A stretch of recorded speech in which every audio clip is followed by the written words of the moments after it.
Hello, and welcome to yet another very interesting episode of Study in Estonia podcast. And we are very excited to have all the listeners with us today. If you have been following our previous episode, you already know that the podcast is all about real student stories, international students, and their life experience by studying in Estonia. So joining me today is our wonderful host, Emily, our student ambassador with Study in Estonia. We are also glad that we have been joined by Eero, who worked closely with international education and student engagement in Estonia and add valuable insight from the local and institutional point of view to our discussion. Welcome, Eero.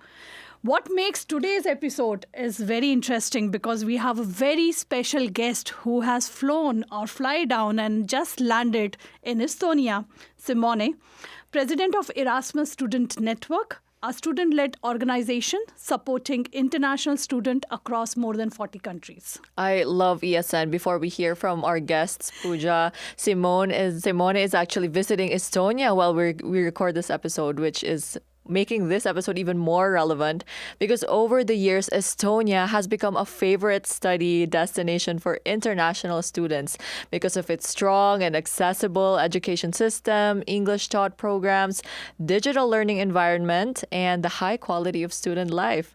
And lately, students are choosing Estonia not just for the degrees, but because of the experience of smaller class sizes, and they love that they have closer interaction with the universities.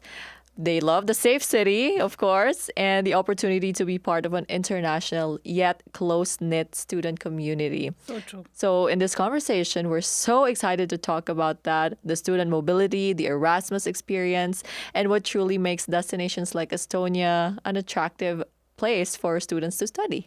So well portrayed, and you so well address all the point about it. So let's go to our guest, and I want to say once again, welcome Eero and Simone. So if you can briefly tell to all our listeners a short introduction about yourself. So can we start with Eero? Yes, thank you so much. My name is Eero. My main task is to help Estonian universities to be visible all over the world. We have altogether 18 higher education institutions. Seven of them are research universities, 11 of them are universities of applied sciences. All of them have fantastic study programs, and the keyword study in Estonia, as it says, we invite people to study in our universities. And this would be, in a nutshell, the whole introduction. Wow. Thank you, Eero. And yes, our special guest. Finally. Finally. Yes. First of all, thank you so much for inviting me. It's my first time in a podcast, so I'm really excited about it. Nice. And I'm really happy to do it in Estonia. Actually, my international journey started when I was 16 because actually it was my first international experience. I spent 1 year in Brazil. And I think from that moment on, it has always been a continuation of traveling and studying abroad. And this led me close to the Erasmus Student Network. It is a student-led organization, as you were mentioning, and our main objective is support students. And our motto is student helping students because most of our volunteers, including me, are students who have been abroad. And once they get back to their hosting countries, they decided to dedicate their time to incoming international students, but also to students who did not or couldn't have an international experience, that they still want to experience this international environment during their higher education studies. Wow, that's great. So I still remember once I shifted down to Estonia for my education, Erasmus was new word for me and ESN was a new word for me. So I want to ask you something that, are you visiting Estonia for the first time or you have previously also visited? It's my first time actually visiting Estonia. Lots of first times here today for Simone. So I think Estonia offers you the best things that you're looking forward. And we have a lovely climate. And I always say the snow climate is the best climate because once it's snowing. But I want to ask you, so once you landed over here, what is the first experience or first thing that came to your mind once you landed Estonia? So I was really impressed for the snow, of course. I come from the southern Europe, from the Mediterranean. So, of course, this was the first thing that shocked me. But something that shocked me even more before arriving to Estonia was not even the snow, it was the temperature. Because I saw today the maximum degree was -7, which is a cultural shock, I would say. Also, I suppose that this is for many international students that come here that experiencing for the first time. But also, the country is so small but so variegated, and also sometimes I was not thinking about it, but it is there is the border with the sea. There are borders with all the Baltic countries. Is also in a strategic, let's say, position, because it's also between two continents and two cultures. You have on one side you have the border with Asia, and on the other side you have the outlook toward the rest of Europe. I would say, Simone, -7 is quite good. During the last week, we have had -15 usually during the day, so it's quite warm right now. But I have, Simone, you chose Estonia actually for one very important event, to bring a lot of guests from all over Europe and for this weekend to Tallinn. So what is this event that you are organizing here? So actually this weekend we will be hosted by the TalTech University and by our volunteers from Estonia, who are actually organizing a training for the national president, so the president of the 34 countries where we are present, coming from Portugal to Kazakhstan. And the same is happening for IT managers, so for our volunteers who work in our digital infrastructure, and for our communication managers, so for the volunteers who are in charge of leading the communications of ESN toward the international students, toward the institutions, and many other stakeholders. So I think that's a great, not only students are considering Estonia to be coming and studying, but also the international organization and their president. So it is like more exposure that people will understand why Estonia is so beautiful that we say it. Yes.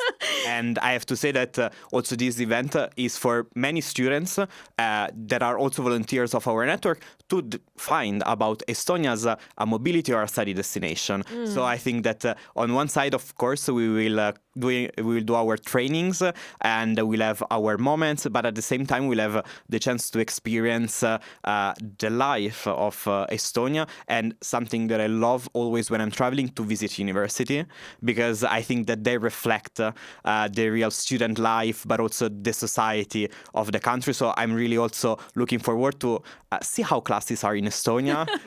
The design of the university. I know that in some university you have saunas. Yes. Come on, yes. Sauna is like runs into the blood of Estonian people, and every student who has come over here, if they have not witnessed the sauna, it is like you have not witnessed entire Estonia. So I think in your trip also you should visit sauna, right, Yes, Emily? For sure. And this event tells us that, ESN has really become a pillar of the international student journey, especially in Estonia, because I don't think you can survive without at least hearing or attending an ESN event. So tell me, Simone, what makes ESN such an important part of the international student journey right now? I think that the peculiarity of ESN is the support that we give to the students. First of all, is based on students who are volunteers, and they do this because they had some kind of connections or because they are motivated. But also, what makes really impactful the role of ESN is the timeline of the support, let's say, that we give, because we start really supporting the students even before they want to go mobility. Sometimes we also go to high schools, we go to primary schools to present the opportunity of Erasmus. So the students, when they join or they decide to enter into university, they already know that there are Erasmus Plus opportunity, but as ESN, of course, we support all kinds of international students. So we are trying also to raise awareness about scholarships that may exist or they're funded by governments or by other institutions. We do support during the mobility, and something that we always like to do is bring this human connection. A lot of time when you are international students, you tend to stay in a bubble with other international students. And I have to say, I was an international student myself, and I kind of related to this. It's difficult, you don't know the language, or even if you know sometimes people will speak faster than you, which will make it even more difficult. And you really need someone who can introduce you to the culture. And then there is the after mobility part, because the journey continues, and there is all a landscape of understanding what happened during that semester, that year, that experience. Because of course sometimes when you live abroad, the experience goes so fast that you don't really have a time to reflect between finding accommodation, studying, trying to maintaining your contact in your home country, with your family, with your friends. And so really when you go back home or when you finish your study, you have a moment where you can actually realize all the skills that you have learned, the impact that experience had in your life. So this, I think, it what make ESN special in this sense. My God, you have mentioned a couple of things which every international student is scared of, like talking about the funding, the scholarship, the human touch. This is so much, not relevant for international student. But, one thing that comes to my mind is when students choose to study, where to study today, what matters the most to the students? So I have to say, and here I'm a bit biased because I'm bringing a real European perspective.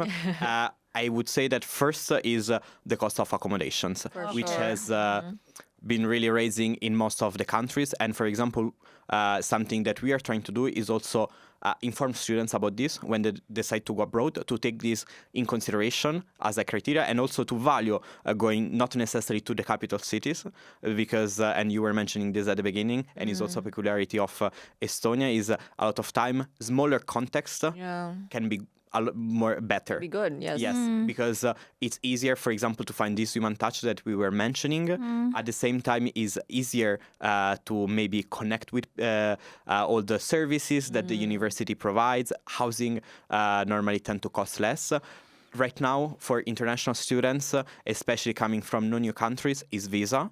We know that it is a problem for many students, and we are trying to support. And I have to say that in this sense, also, I know that study in Estonia and study in Europe, they also have a role in supporting students in obtaining their visas, their residence permittee. And this is also something that we do a lot of time. Even the formula to request the residence permittee, they are in the national language, which may be a problem for students. So a lot of time, the support or what they need is really someone who just translates the sentences for them so that they can fill out the form. Yes. And I would say that these are the two most relevant challenges, barriers to mobility. And there are many others, but I would say that to a less extent. But for sure, also the scholarship and in general, the funding opportunities that there are can limit a lot mobility experiences. But in most of the cases they exist, it's just about raising awareness and actually make students aware that there are funding opportunities. It's not just Erasmus, or it's not just necessarily the scholarship of a specific university, because sometimes also at national level you may have other financial support. Okay. So that's quite interesting. Now once you have addressed these 3 points, which is very precise about accommodation, and you have talked about, the scholarship funding and everything, and the visa. So where do you see Estonia stand in these 3 parameters for student? So I think that one of the really great aspect about Estonia, I wanted to mention after, but I will mention it now. please go ahead. For example, is the digitalization of the bureaucracy, which actually helps students a lot. And also they don't have to move or to understand which exact office or unit within the office dealing with a certain aspect, which in many cases, this is also an additional barrier to the already existing one. When it comes to the visa, and please correct me if I'm mistaken, also you can bring your experience. I have to say that I didn't really perceive this as one of the main barrier of students coming to Estonia. So I would say, and please correct me if I'm mistaken. You are right. I think one of the disadvantages of Estonia is that we have very few embassies all over the world. And this is where actually the application or the admission process starts, that the students go to apply for the visa. And in that sense, as a small country, we don't have in every country in the world. But regarding the other things, I have a question to hosts as well. I think the other questions beginning from accommodation, beginning from all the other topical things, issues which are all over the world or Europe, I think we are doing quite fine. I was just about to tell you that even if you consider about the embassies, if you see the past 10 years record, there is more of the embassies which has opened up. And it's growing. And it's growing. And even if you talk about the accommodation, or if you talk about the scholarship opportunity, or you talk about the visa application, I think it is more smoother. It is very precise, very clear. Universities are helping students to do it. And I think it is the most easy, as I mentioned, digitalized society. So it is more easy process and more advanced than rest of the countries. And one good news, as Simone mentioned, one of the countries which changed his life, Estonia should open the embassies in 2026 in 5 new countries. Wow. Brazil, Kenya, Armenia, Azerbaijan and Moldova. See, already So- things are happening. So to students from these countries, watch out for that. Yes. So I think more countries or more embassies open. I will rather say that even if you open 6 countries, you open like more about 20 countries to more, because everybody is neighboring country and Yes. they can They visit. become a regional hub most Yeah. of the time. Yeah, and I think so. Accommodation also, if you see the college accommodations which are there, like you're visiting TalTech, if you go and visit, if you get a chance to visit some students' accommodation, you'll see it is like up to notch. It is like, and the price wise also is quite friendly. So I think everything is good when it comes down to the part of it. But Ero, I have this question. You have been working in this student, and making Estonia a destination about, for students. So what changes have you seen from the policymaker that they are trying to implement to bring? Oh, where do I start? Actually, it's been quite a journey. I remember times when the students, after getting the diploma, if they didn't have a job after that time, technically they had to leave. Right now we have a 9-month window, which means that after graduating you can stay in the country to find a job, to network, to travel around. So this is one big change. Second big change is that Estonia has right now officially per capita, we have the biggest amount of unicorn value, which means Yes. $1 billion value companies. And these all have basically been established during the last 15 years, I would say. I don't remember exactly when the first one was announced as a unicorn, but there are now tons of work opportunities both during the studies and after the studies for international students. And if we mention some very known brands, for example, like Wise, like Bolt, and there are many, many, many more. And one thing I'm really, really proud of is that one of the unicorns in Estonia, one of the 10 unicorn value companies, was established by a student, by an international student who graduated from an Estonian university. Oh. So again, and one day you are a student, the other day you are an employer. So another success story. But these would be the main things I would say, that regarding employability, regarding the traveling and coming here. And so in that sense, and of course we have many more very interesting study programs in the universities as well. I think we'll need a couple of episodes to cover those parts, because it's just beginning, because there is so much in the plate that we have to offer in Estonia. True. And I don't know if, for example, you're aware, but Estonia was one of the first European countries signing a global convention for the recognition of qualification and education, which actually support and facilitate the recognition of your already existing degree, especially if you come from a new country and you want to enroll in an Estonian university. And actually this is also supporting, of course, generally all the students. It established some criteria about transparency, fairness, supporting also always the recognition in the favor of the students.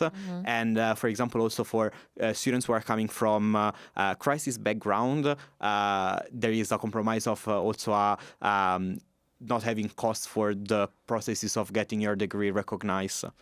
A shout out to Enigmatic. A shout out to Estonian Enigmatic colleagues who are our colleagues and working very closely to Study in Estonia team as well. Amazing. Yes, that's something new. Even I learned something new today. And I think, these are the small steps which make Estonia a bit different. But, you deal with so many students, so many countries. So if somebody tells you why Estonia, what is the 3 top things that you recommend to the student? So the first thing that I always say is that, especially I had this bias as a student, is that yes, the weather is cold, but people are not. And I always say, and for me, I would be also more generic because I also want to consider a bit your neighbor countries, Lithuania and Latvia. I always say small countries with a big heart, because for me this is really, and I had the chance throughout my mandate of traveling. I'm just missing Lithuania. I hope it will be the next one, but this is something that I really realize. And also, like this, I think is the confirmation once again of what I was already thinking. As I was mentioning, also the digitalization, Yes. which make the life of a student easier in many aspects. And we see that bureaucracy for most of the students is one of the key challenges. Also, as we were mentioning before. And a third one, I would say the nature. I really like the nature. And I think that here is really variegated from forest, sea. Then you have also the difference between seasons. So you can experience the summer, the winter, the snow. And I would say that for me, these are one of the 3 key elements that motivate students to study in Estonia, or at least that interest me about, and also ask me, put myself in asking the question of whether I should one day do something in Estonia, Wow. So you already visited winter. So you have more seasons to visit and you have more events to plan it out. But, I have this question for Aero also. How ESN has been developed in Estonia and how the international community has brought too much to the education system, in like something. I think ESN is around 30 years. Is it 30? How many years? 36. Oh my Wow. God, 36 years. It's quite an old. In quite an Estonia? old. No, in the whole Europe. Okay. In Estonia, ESN was born. I might be wrong, but I think it was the year 2000 when Erasmus Student Network in Tartu was Quite a long established. time. Then after that in Tallinn as well, and it has become, let's say, ESN in that sense is like exactly covering this gray area. Where students who want to go to study abroad, this is like the kind of cornerstone where to start it. You start to organize events for the students who have come to your own home university or home city. And you somehow acclimatize one way or another, intercultural dialogue.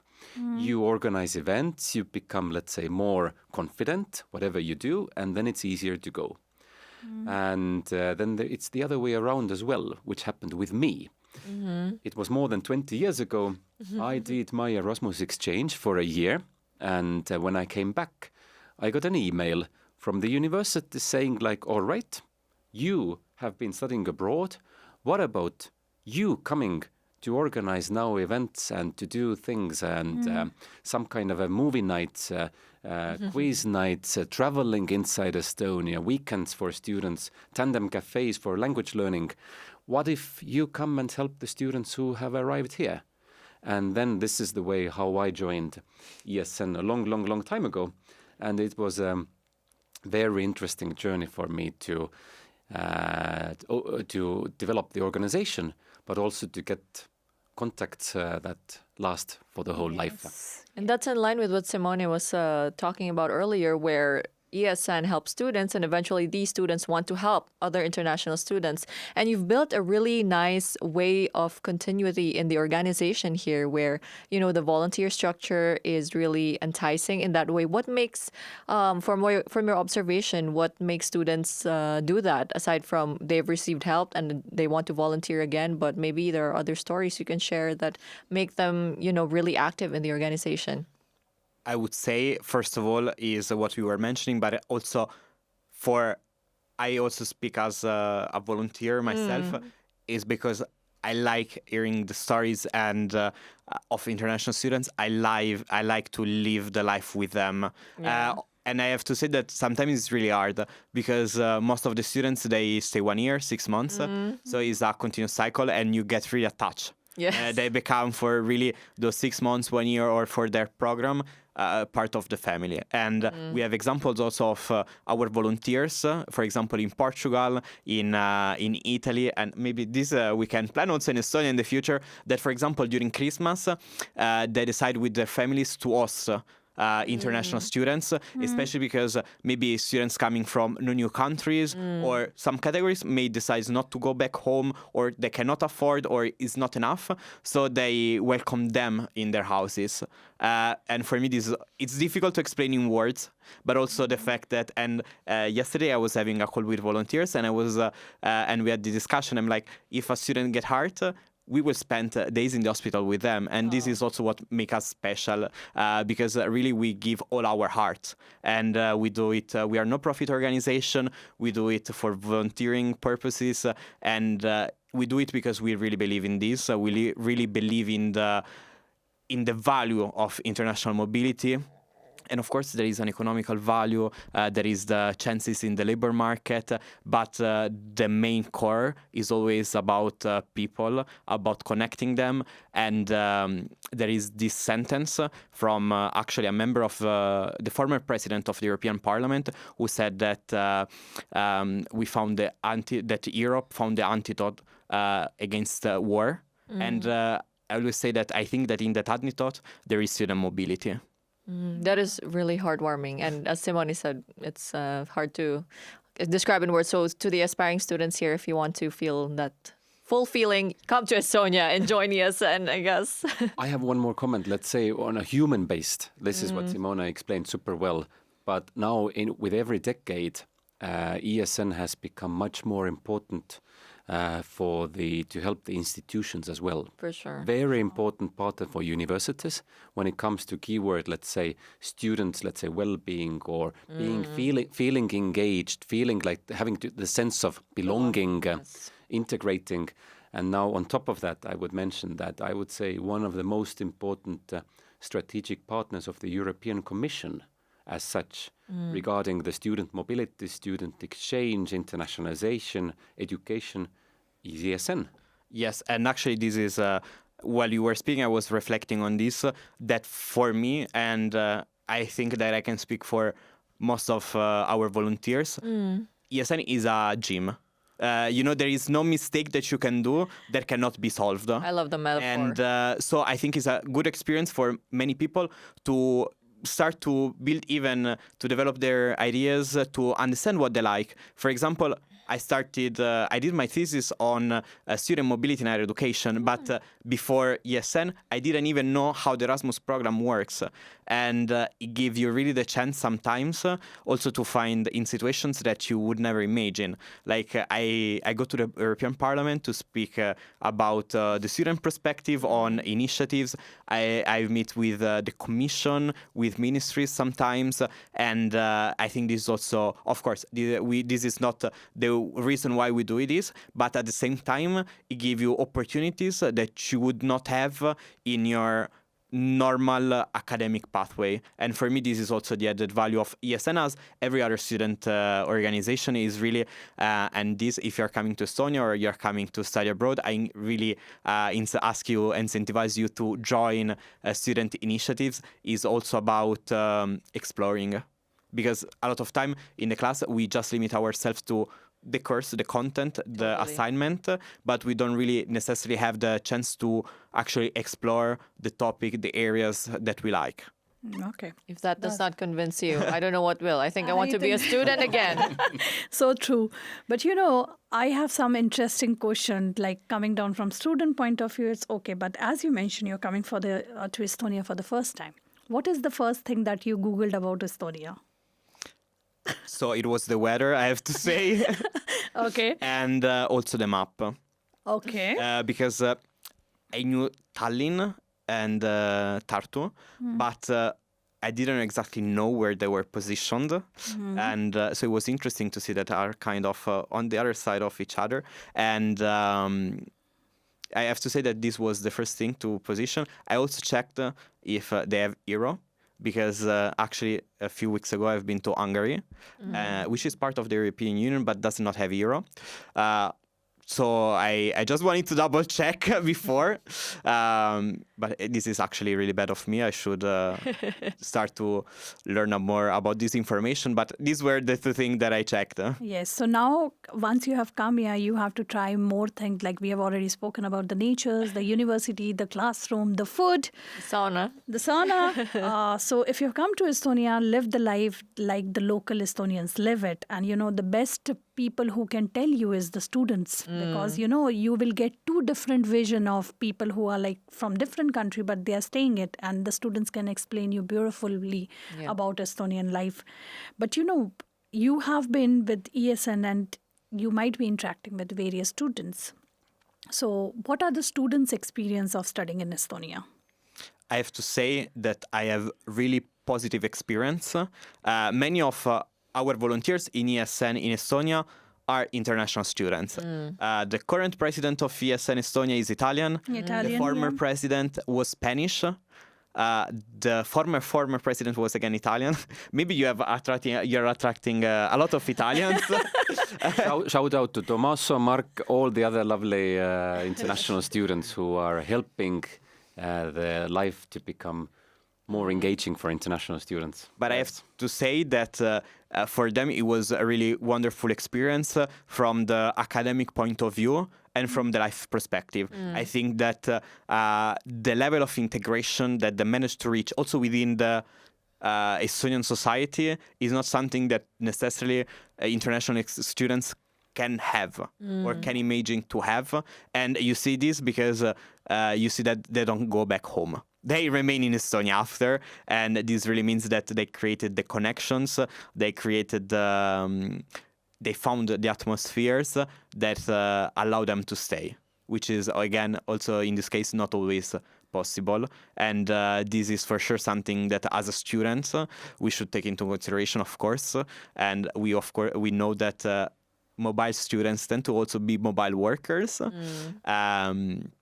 So, of course, having a country that have perspective after your mobility or after your academic journey is for sure an added value. Okay, that's great. So as we are coming to the next part of the podcast, but before that, I have a question for both of you. So please answer it very carefully. What is one unique thing that you will tell to all the listeners or the students who wants to shift down to Estonia to consider Estonia as an education place? One unique thing that we have not discussed, why they should consider Estonia. I would say it's not very original, but this is what the official reports and analysis and the cold data say. Students choose Estonia because of future career impact. Okay, that's interesting. Yes, which means it's a combination of academic quality and also employability later on. Okay. So in that sense, I'm not really original. So if you would give me more time, maybe something more original. But I would say future career impact. That's what our listeners also want to understand it, For because sure. once they spend good amount of time in country like Estonia, they also want to see the stability. But very valid point you have raised it. I will ask you the unique point later on in some other podcast. I give you time to think till then. I have but time. yes, Simone. So, apart from whatever we mentioned before, something that really took my attention, and because I met Eero, I studied in Estonia, but at the same time, I had met in the past weeks and months Annick Narik, which is in charge about the recognition of qualification that we were mentioning before. I met the Agency for Quality Assurance of Higher Education, a lot of strange name, but really useful and really important institutions. I see the National Agency for Erasmus Plus, and I really see the student-centered approach that I have. And for me, this is the confirmation that also from the institutional side, there is an interest about the student experience. And so for me, this is also the added value of Estonia. So study in Estonia and the whole ecosystem that is in charge about the internationalization of the higher education institutions. Wow. Super good to know. Super good to listen from both of you. I think we have come to the end of the podcast, and I think Emily has something Very interesting for Simone. For sure. So we always do this with our So- guests. So we're sorry to catch you on off guard, but so yeah, let's do some rapid fire questions. Okay. Simone, are you ready? Yes. All right, just pop the first thing In that case it comes goes to mind. too much on fire, I will take some snow from outside. Yes. Snow on that fire. All right. So first, rapid fire question. One word that describes today's international student experience. Challenging. Studying abroad teaches you blank the fastest. Real life. Nice. Erasmus in one word. Family. Aw. One thing every exchange student should say yes to. Engaging with the local community. Love it. Biggest misconception students have before studying abroad. The lack of support. Okay. One challenge international students face almost everywhere. Funding, housing. These can be multiple. I don't know if I can answer just with one answer. Yes, it's a complex answer. One thing that makes a study destination truly memorable. The people that you find. Yes. And lastly, student mobility in the future will be more. Fruitful. I love it. Wow, this is Accessible. like all the answers have been like so precise and so clear. I was just thinking, okay, maybe he'll answer this, he'll answer that, but this is so good, Simone, and so wonderful. You have convinced, I think, a lot of aspiring students who are concerned about the community and the loneliness that comes with studying abroad. Thank you for introducing that. My personal favorite here was family. Yes. This is such a big word in that sense. You can create your own family the way you want, and you can keep it for the rest of your life. And I have to say, I don't know how much time we have left, but I will say this and then I will stop, is the fact that somehow there is, like I also mentioned family, because somehow you will always have a connection with someone who did an international mobility experience, whether it was in the same country or not, whether it was for 6 months or 3 years. There always will be, even since the first moment you will meet, you will always find this connection, because at the end of the day, it's really a family. It's really about sharing. We have passed through the same, so we understand at least an aspect of each other. Wow, that's great. I thought this was a wonderful and quite interesting episode. But then as we are coming to the end, I want to say thank you, Simone, for traveling down. And I hope you have a wonderful trip in Estonia. And do share, I'll put you a friend request and then we'll see how much you're enjoying with the crazy photos that we'll post it. And Aero, it was lovely to have you. You gave insight and keep I rocking have and now some homework to do, right? Yes, and keep rocking and making Estonia, a fantastic destination for student. Everybody is doing a fantastic job. But I thought let's end this episode in a unique way, as Simone is our guest. Mm-hmm. So let's give him some touch of Estonian words. So if I want to say to all our listeners, thank you, see you soon. So what will be the Estonian way of saying it? Aitäh. See you soon would be, I would do it, näeme varsti jälle. Näime varsti jälle. Näime varsti jälle. Yeah. So we'll do it together. Okay. Okay? So to all the listeners, Aita, Aita. näime Näime varsti jälle. jälle. Thank you. Thank you, you so everyone. much. Ciao. Simone, Bye. see you on the next episode.